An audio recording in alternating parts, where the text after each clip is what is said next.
Cuando quiera fundar un continente, ojo con ojo, diente a diente, Jimmy Iturri. piedra fundamental. Con Baltasar Garzón. Solo el viento. Estamos con el juez Baltasar Garzón aquí en la Universidad de Lanús, en este Congreso Nacional de Filosofía en Buenos Aires. Baltasar, gracias por recibirnos. Un placer. Estuve en tu conferencia y lo que más me llamó la atención es eso de Lula libre, un ejemplo de que la justicia no siempre ejerce justicia. Sí, yo creo que el caso del presidente Lula, como otros, pero quizás el más sangrante, por la trascendencia y por lo que ha significado el presidente Lula en toda Latinoamérica, en Brasil, por supuesto, con más de 30 millones de personas sacadas de la pobreza, y por ese gobierno que tiene o que tuvo por primera prioridad a los ciudadanos, al pueblo, como debe ser, y no a las grandes corporaciones, pues es muy grave ver cómo a veces el derecho se utiliza con un activismo contrario a lo que es la defensa de la ciudadanía y con una intención, como se llama, utilizando el término inglés, el lawfare, como um instrumento político. Inventaram um offshore no Panamá e me colocaram aqui, tiraram a Petrobras, eu fiquei, e aí por diante. Ou seja, havia uma obsessão. Eu me considero, sabe, como procurador, um troféu. Eu era um troféu que a Lava Jato precisava entregar. Não sei por que não gostam de mim, mas era um troféu que precisava entregar. Ou seja, eu via pela imprensa vários jornalistas, se não entregar o Lula não vale, se não prender o Lula não vale, se o Lula não for preso não vale, eles vão ter que aprender o Lula. A ponto que eu disse ao juiz Moro aqui quando eu vim, falei, juiz, eu lamento dizer que pelo que aconteceu até agora, por tudo que já foi feito, o senhor não terá, sabe, outra alternativa se não me condenar. Sabe, porque eu tinha certeza, ele não tinha como, sabe, sobretudo com a Globo, com a espada na cabeça de todo mundo, amedrontando a sociedade brasileira. Então isso me deixa constrangido, e eu quero dizer que meu esforço agora é tentar desmentir as mentiras contadas a meu respeito. Não é nem provar a minha inocência porque eu sou inocente, porque depois, doutora, de eu ser investigado, de quebrarem meu sigilo telefônico, meu sigilo bancário, de invadir a minha casa, de levantar o colchão, de abrir o meu fogão, de abrir minha televisão, de visitar a casa do meu filho, não apresentaram um centavo de real na minha vida, nem na minha conta, e depois de inventar, não, mas o dinheiro era na conta do fulano, o fulano, não é conta de fulano, ele tinha uma conta... Especificamente sobre o objeto dessa denúncia, realmente, o senhor tem alguma coisa? É sobre isso, excelência, as considerações que estão sendo eu me sinto vítima, eu me sinto vítima do processo do Triplec, me sinto vítima do processo do sítio, me sinto vítima, sabe, do terreno do Instituto. É outro absurdo. Eu nunca fui lá, eu fui uma vez para dizer, nós não queremos comprar. E já sei que está aí, eu estou indiciado, sabe? Então, realmente, olha, o meu esforço agora é não perder a tranquilidade e pedir a Deus que nesse país se faça justiça. Creo que las investigaciones del juez Moro, actual ministro de Justicia y de Seguridad en Brasil, cuando menos hay que cuestionarlas en lo que se refiere a la condena del presidente Lula, en que no había pruebas directas, los indicios eran sumamente cuestionables y por tanto uno se queda con esa sensación, cuando no certeza, de que lo que interesaba a distintos estamentos y poderes, no precisamente democráticos, era que el presidente Lula não pudiera concurrir a umas eleições. Posso chamá-lo de ex-presidente? Pode. Tá. Então o senhor sabe do que está sendo acusado nesse processo, não. Né? Não sabe? Não sei, gostaria de pedir se a senhora pudesse me explicar qual é a acusação. Tá. O senhor tem dois conjuntos de acusação. A primeira parte da acusação diz respeito à corrupção, que o senhor teria recebido vantagens indevidas da Odebrecht e da OAS relacionadas aos contratos que eles têm com a Petrobras, e um segundo conjunto de atos que seriam atos de lavagem de dinheiro relacionados à reforma do sítio em benefício ao senhor e à sua família. Um resumo muito sintético seria isso. Não. Eu imagino que a acusação que pesava sobre mim é que eu era dono de um sítio em Atibaia. Não é Eu isso. passei. Não é isso. Não é isso que acontece. É ser beneficiário de reformas que foram feitas. A acusação passa pela relação do senhor ser dono do sítio, mas a acusação imputada é do senhor ser beneficiário das reformas que foram feitas por essas 3 pessoas que eu lhe falei. Bunlai, Odebrecht e OAS. Doutor, eu só queria perguntar para o meu esclarecimento, porque eu estou disposto a responder toda e qualquer pergunta. Eu sou dono do sítio ou não? Isso o senhor que tem que responder, não eu, doutor, e eu não estou sendo interrogada nesse momento. Quem tem que responder é quem me acusou. Doutor, e assim, senhor ex-presidente, esse é um interrogatório, e se o senhor começar nesse tom comigo, a gente vai ter problemas. Então, o senhor se sente apto a ser interrogado neste momento, senhor ex-presidente? Eu me sinto apto e me sinto desconfortável. Se o senhor se sente desconfortável, o senhor pode ficar em silêncio, como eu ia dizer. O silêncio do senhor não será usado em prejuízo à sua defesa. Se o senhor quiser responder as perguntas que primeiro eu vou lhe fazer, depois o órgão do Ministério Público e depois as defesas, o senhor pode responder. E quando é que eu posso falar, doutora? O senhor pode falar, o senhor pode responder quando eu perguntar no começo. Mas pelo que eu sei, é meu tempo de falar. Não, é o tempo de responder as minhas perguntas. Eu não vou responder interrogatório nem questionamentos aqui. Está claro? Está claro que eu não vou ser interrogada? Eu não imaginei que fosse assim, doutora. Eu também não. Como eu sou vítima de uma mentira há muito tempo... Eu também não imaginava. Eu imaginei então que agora... vamos começar com as perguntas. Eu já fiz um resumo da acusação e vou fazer perguntas. O senhor fica em silêncio ou o senhor responde? E o senhor Cristiano Zanin, eu não lhe concedi a palavra, eu vou fazer perguntas. Então, isso é muito preocupante.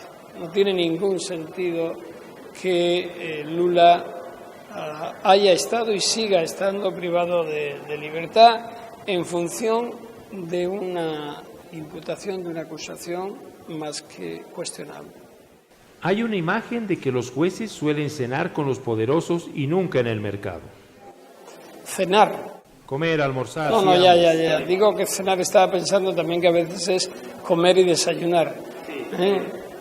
Bueno, no todos. Es verdad que el Poder Judicial o los representantes del Poder Judicial en casi todos los países tienen una tendencia hacia posiciones conservadoras, ¿no?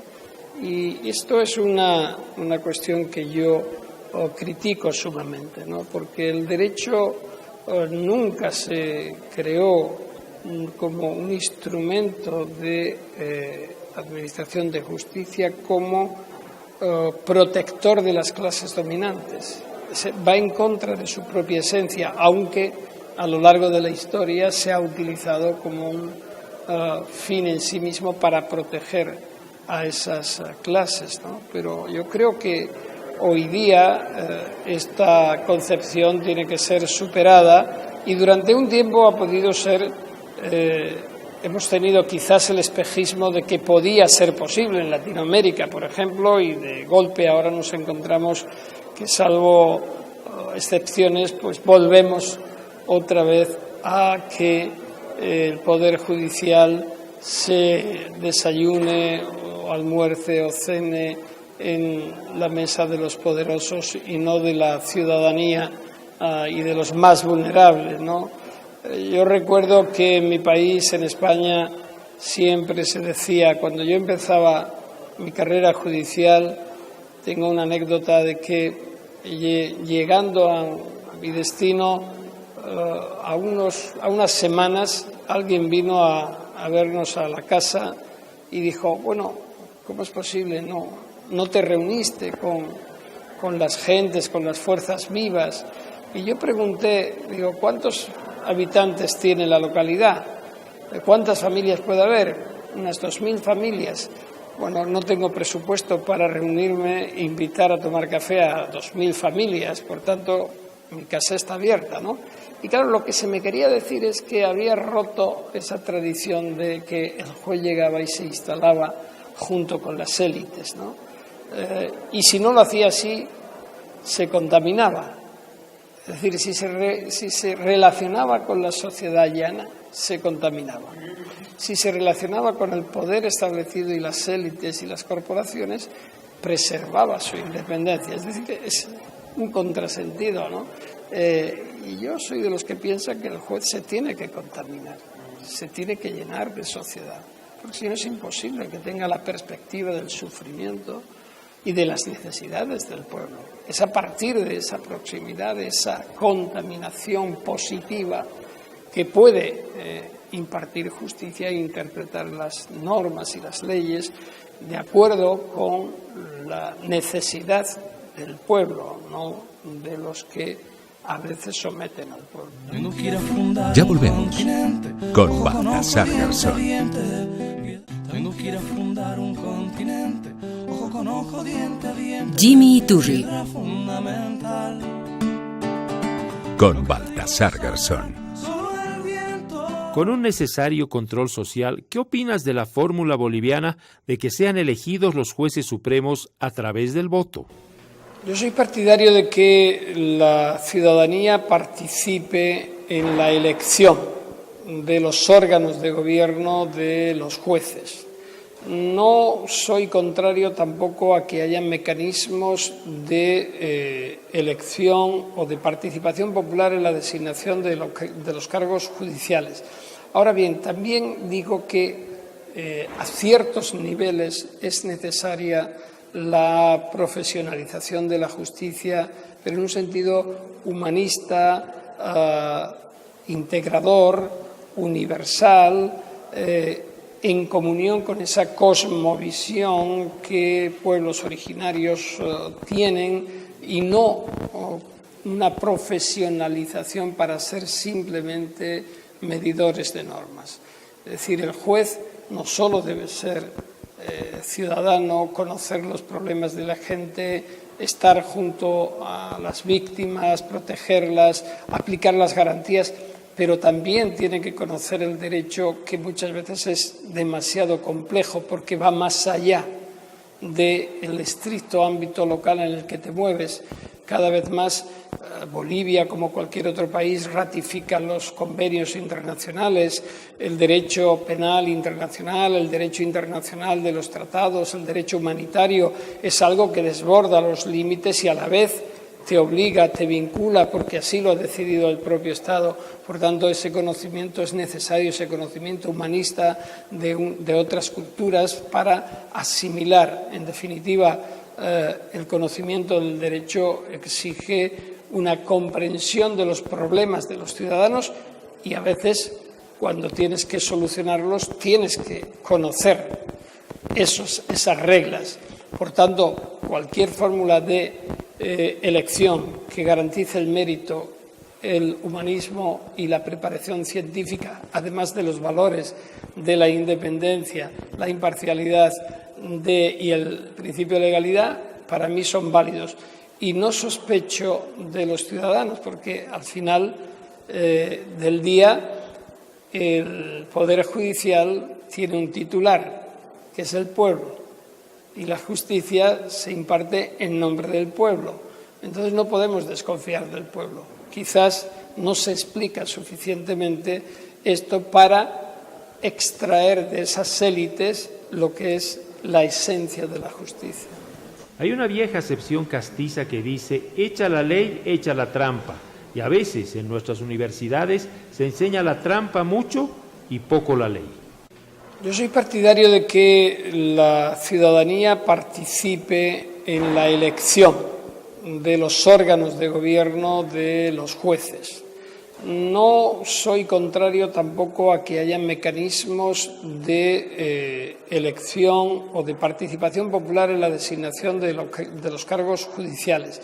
Ahora bien, también digo que a ciertos niveles es necesaria la profesionalización de la justicia, pero en un sentido humanista, integrador, universal, en comunión con esa cosmovisión que pueblos originarios tienen, y no una profesionalización para ser simplemente medidores de normas. Es decir, el juez no solo debe ser ciudadano, conocer los problemas de la gente, estar junto a las víctimas, protegerlas, aplicar las garantías, pero también tiene que conocer el derecho, que muchas veces es demasiado complejo porque va más allá del estricto ámbito local en el que te mueves. Cada vez más Bolivia, como cualquier otro país, ratifica los convenios internacionales, el derecho penal internacional, el derecho internacional de los tratados, el derecho humanitario. Es algo que desborda los límites y a la vez te obliga, te vincula, porque así lo ha decidido el propio Estado. Por tanto, ese conocimiento es necesario, ese conocimiento humanista de otras culturas para asimilar. En definitiva, el conocimiento del derecho exige una comprensión de los problemas de los ciudadanos y a veces, cuando tienes que solucionarlos, tienes que conocer esas reglas. Por tanto, cualquier fórmula de elección que garantice el mérito, el humanismo y la preparación científica, además de los valores de la independencia, la imparcialidad y el principio de legalidad, para mí son válidos. Y no sospecho de los ciudadanos, porque al final del día el Poder Judicial tiene un titular, que es el pueblo, y la justicia se imparte en nombre del pueblo. Entonces no podemos desconfiar del pueblo. Quizás no se explica suficientemente esto para extraer de esas élites lo que es la esencia de la justicia. Ya volvemos con Baltasar Garzón. Tengo que ir a fundar un continente, ojo con ojo, diente a diente. Jimmy Iturri. Piedra fundamental. Con Baltasar Garzón. Solo el viento. Como diría un economista, defender los derechos humanos, defender a la Pachamama para las sociedades es rentable, a la corta, a la mediana y a la larga. No, es que es imprescindible. Yo no puedo estar de acuerdo con las teorías económicas que se presentan como única medida el hipercapitalismo, el capitalismo salvaje, la protección de las élites en detrimento de todos los demás, sino que esto es una cuestión de, si quiere, de capitalismo responsable, donde una redistribución de rentas, donde una aproximación a los derechos de todos y cada uno de los elementos que participan en los procesos productivos, que son desde los trabajadores hasta los empresarios y pasando por las instituciones, en donde lo público y lo colectivo debe tener cada vez mayor papel y donde la responsabilidad dentro de esos modelos sociales diferentes son los que se tienen que imponer. Por tanto, claro que sí, es imprescindible y es mucho más beneficioso esa cultura de la legalidad que la cultura de la corrupción o del quebrantamiento de las normas. Tu papel fue definitivo el momento en que metiste preso a Augusto Pinochet. 503 días creo que estuvo. Porque mostró una nueva cara de la justicia que no solamente es nacional, sino también internacional. Es decir, que un dictador de un país sudamericano pueda ser juzgado también por un país de la Unión Europea. Podía ser de la Unión Europea, pero también podía ser de cualquier otro país, porque esa es la esencia de la jurisdicción universal, que es ser, digamos, la cláusula de cierre contra la impunidad. Este es el audio que nos está llegando en directo desde la televisión del Parlamento británico. Se les va a preguntar uno a estos 5 lores cuál es, en definitiva, su veredicto. I was the only non-Chilean there. Everybody was convinced that he would go home.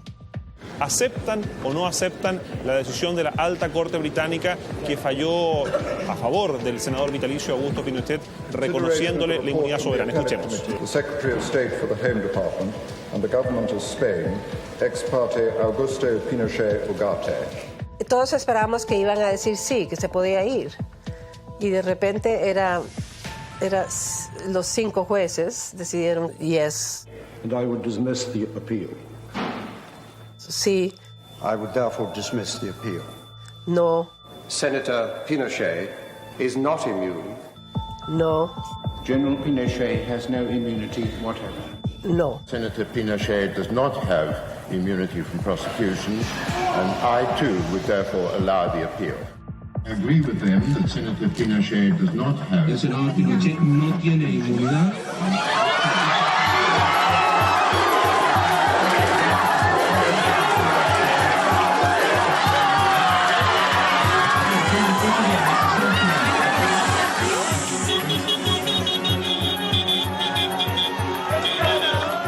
Todo el mundo cantó porque dijo que se acabó la impunidad de los criminales. Si en un país, da igual que sea poderoso o menos poderoso, se cierran las puertas a la justicia, a la verdad, a la reparación como derechos de las víctimas y garantías de no repetición, no podemos consentir que, tratándose de crímenes contra la humanidad, genocidio, lesa humanidad, guerra, pero también crímenes económico-financieros, crímenes medioambientales que acaban con ecosistemas, y que es la apuesta que desde nuestra fundación y yo mismo postulamos, es decir, avanzar en esa protección, se pueden quedar impunes y las instituciones sin hacer nada. ¡Va España! ¡Va España! ¡Va España! ¡Va España! ¡Va España! En Chile estábamos tan seguras de que no iba a haber justicia acá. Por lo menos eran momentos de alegría para nosotros, decir, al fin alguien está haciendo lo que en Chile no se hizo.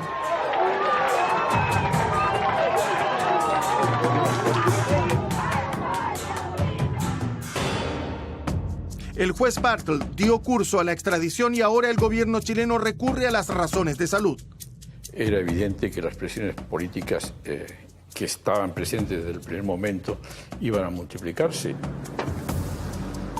Nosotros siempre hablamos de razones médicas, que no estaba en condiciones de enfrentar un juicio.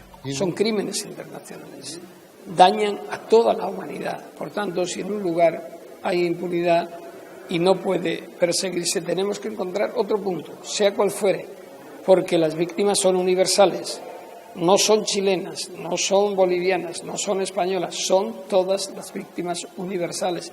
Esa es la definición de estos crímenes internacionales que nosotros queremos avanzar en los nuevos principios de la jurisdicción universal, extendiéndolos a los crímenes económico-financieros.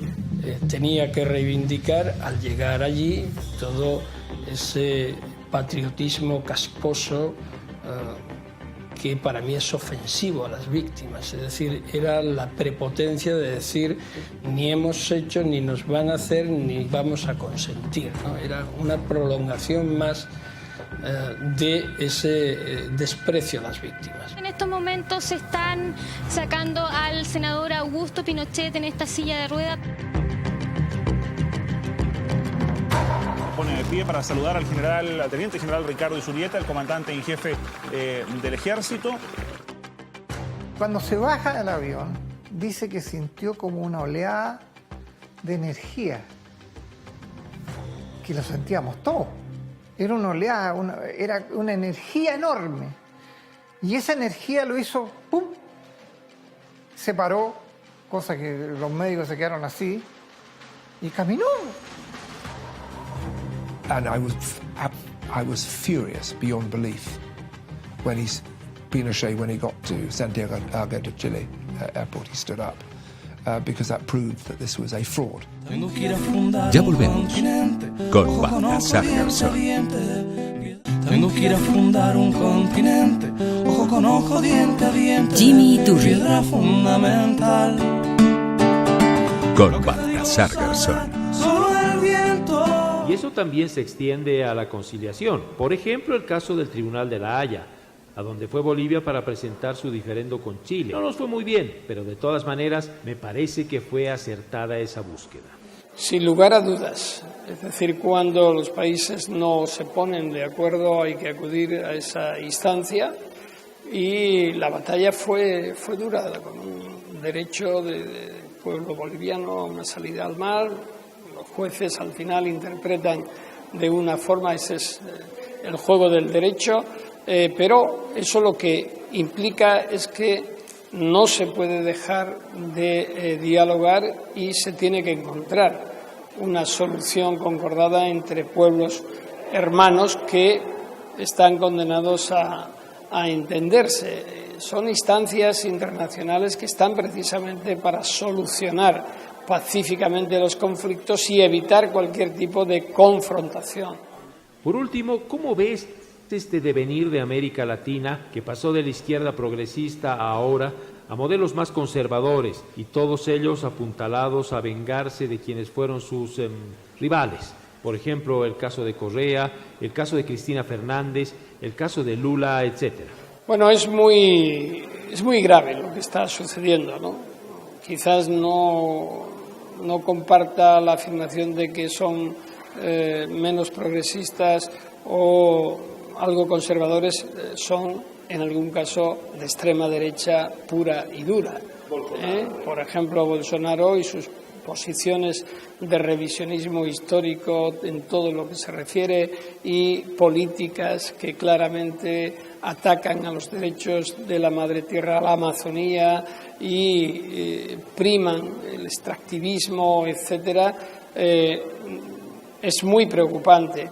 Y desde luego es triste que quienes desde el Poder Judicial tendrían que ser equilibrio y aportar esa tranquilidad que la sociedad necesita, esa sensación, pero también la convicción y el convencimiento de que están protegidos en sus derechos, no la da determinados jueces o la justicia, sino que pasan a revisar y hacer lo que ya se conoce como el lawfare, es decir, utilizar políticamente la justicia como un instrumento político contra opositores.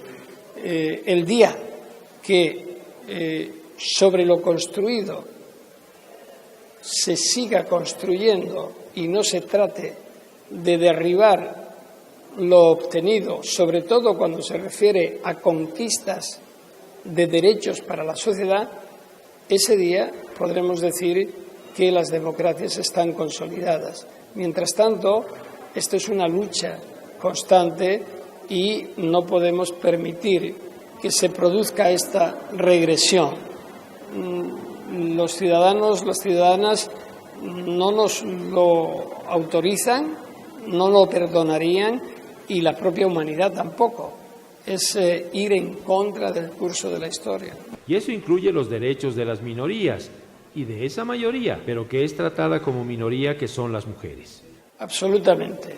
Hay que cambiar los paradigmas del patriarcado, es decir, esta cultura machista que todavía arraiga en muchos países y en algunas políticas que van en contra de lo que ya es una inercia y es un derecho, o debe ser un derecho absolutamente admitido, como es el de la paridad, como es el de la igualdad, en contra de la brecha salarial. No puede ser que mujeres con mismos trabajos que hombres ganen, como ocurre en países como Argentina, un 16% menos que los hombres por el hecho de esa diferencia en razón de sexo, y en otros países la brecha también se agranda, la persecución de los colectivos y comunidades más vulnerables como el colectivo LGTBI, como los inmigrantes, como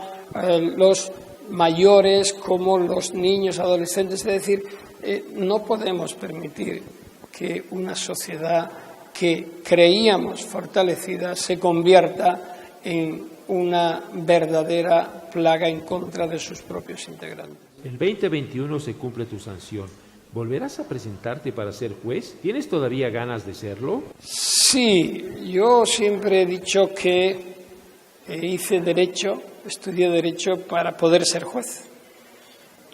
Es la historia personal, ¿no? Desde los 17 años quería ser juez y luché por ello, y durante más de 36 años lo he ejercido, y desde 2010 esto dejó de ser así, aunque sigo vinculado tanto en organismos internacionales como ahora como abogado a la justicia y siempre en la misma línea, pero cuando cumpla en el 2021... Pues que no hay derecho, ¿no? Yo creo que pues hay que luchar un poco con la corrupción y es lo que estamos perdiendo ahora mismo. Así que nada, por eso estamos aquí, a ver si podemos hacer algo. Estoy muy molesto porque el sistema jurídico que tenemos en España es un sistema heredado del franquismo y en el cual un juez intenta hacer justicia y seguir un procedimiento normal para esclarecer determinados casos y sin embargo pues se le persigue.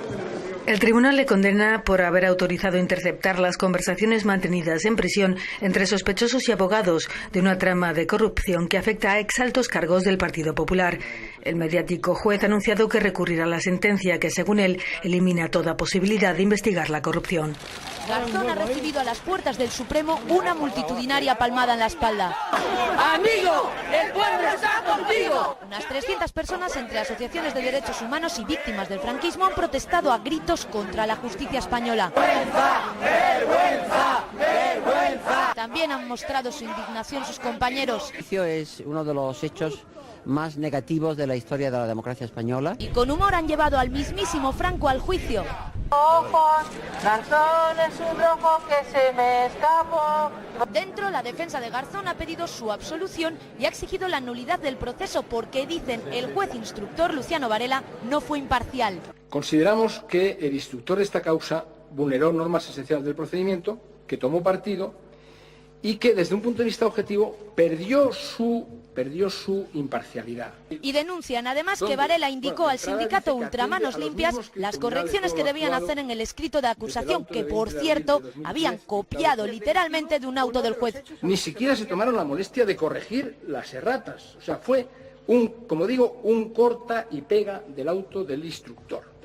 Ante las críticas por su escrito de acusación, el abogado de Manos Limpias dice que no concretaron porque Garzón cometió prevaricaciones en todas sus resoluciones judiciales. Se describen todas las resoluciones judiciales y se dice claramente que todas ellas son constitutivas de un delito de prevaricación porque todas ellas han sido dictadas a sabiendas de su injusticia.